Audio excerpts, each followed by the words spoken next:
we're here to talk about Sally. She was born January 25th, 1941 in Denver, Colorado. Always reminded me that I was the cousin that didn't live there.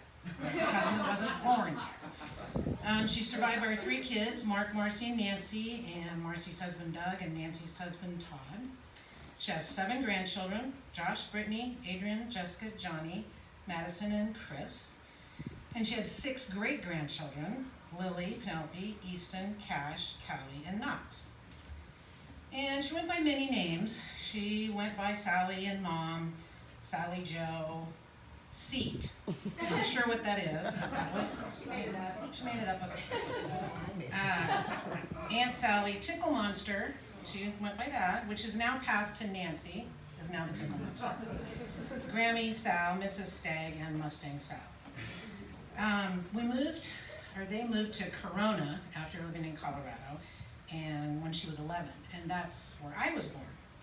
And by the way, there is 12 years difference between us, but she never ceased to say and relish in the fact that we looked the same age. We'd go out and people would say, "Oh, you're 12 years difference, really?" And I'm like, "Okay, come on." You know. She always looked good. She loved it. So I kind of thought that was not fun.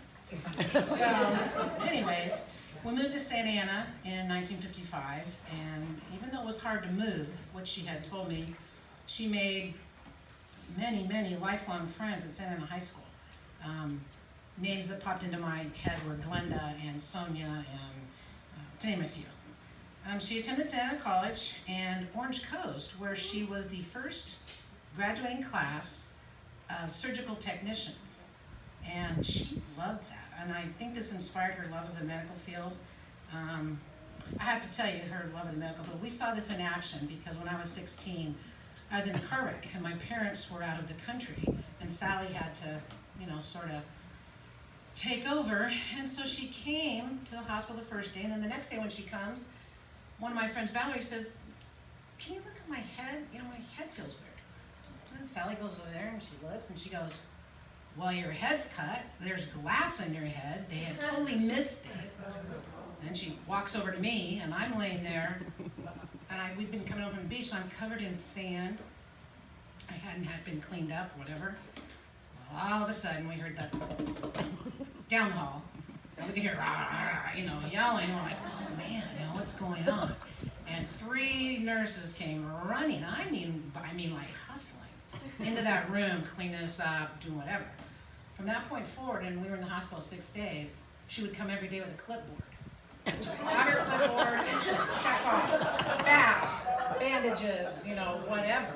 And she carried that clipboard for all kinds of things after that. Forever. Clipboard. So I thought, well, okay. I kind of helped her, with the medical. Anyways, that was exciting. So she worked for Santa Ana Police Reserves for a while, and then she worked at the Orange County Probation Department where she met Dawn, who was the love of her life. And then she attended Bryman with her daughters. Nancy started there, Marcy followed, then Sally, and they all got their medical assisting, which was kind of cool. And she made a lot of dear friends there. She was Mrs. Stagg to her students, and this was her true calling. This was her passion. She loved teaching, once she started doing that, and she taught at Bryman, and it was just the greatest thing because she was born to do that. She was born to be a teacher. So anyways, and then with my family, she liked to come and visit us, and she was quite the cheerleader. She went to all the sporting events. She was very loud. We could hear her. Elizabeth had friends when we played basketball and say, "Who is that? Who's yelling, 'Stay on him,' really loud?" It's my aunt. And then with my boys, they played football, and she would just be yelling and "Get off of him," and things like that. And we're like, "Oh my gosh." And so then I always thought it was funny because I would see money change hands. They'd get a tackle or tackle the quarterback or whatever, and she would, there'd be $5 or whatever. And when they went off to college, she was mad at me. She says, "They don't have any food. They need money. They need food." And I said, They had money. They are spending it in other ways. So I said, they're fine, I've taken care of them. So she was, here would be a $20 bill, she'd slip it through. Anyways, and they appreciated that. Let's see, she was definitely the cool aunt. She would come and we loved to play cards, board games, movies, especially musicals, that was her favorite. And she really liked people of all ages. She would come, she'd sit by the pool with my friend Marita, they'd talk for hours. I can't sit in the sun that long, but they would sit in the pool, talk forever.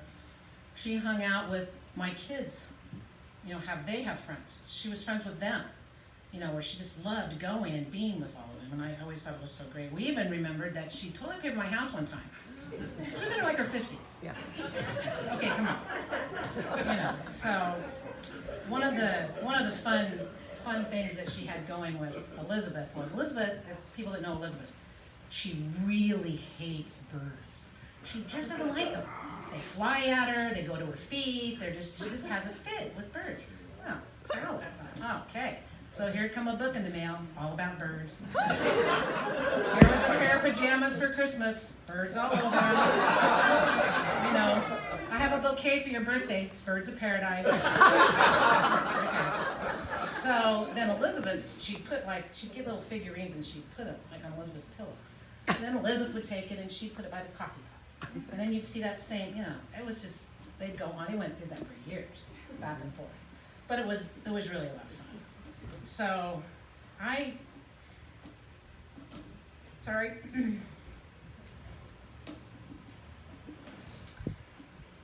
there's a lot of words to describe Sally. She was fun. She was fun. All ages, everybody, anything. She was fun. She was passionate. Passionate about her family, passionate about working and teaching. Passionate about politics even. She was very strong, she was very caring, and she was a survivor in many ways. And she was a little crazy,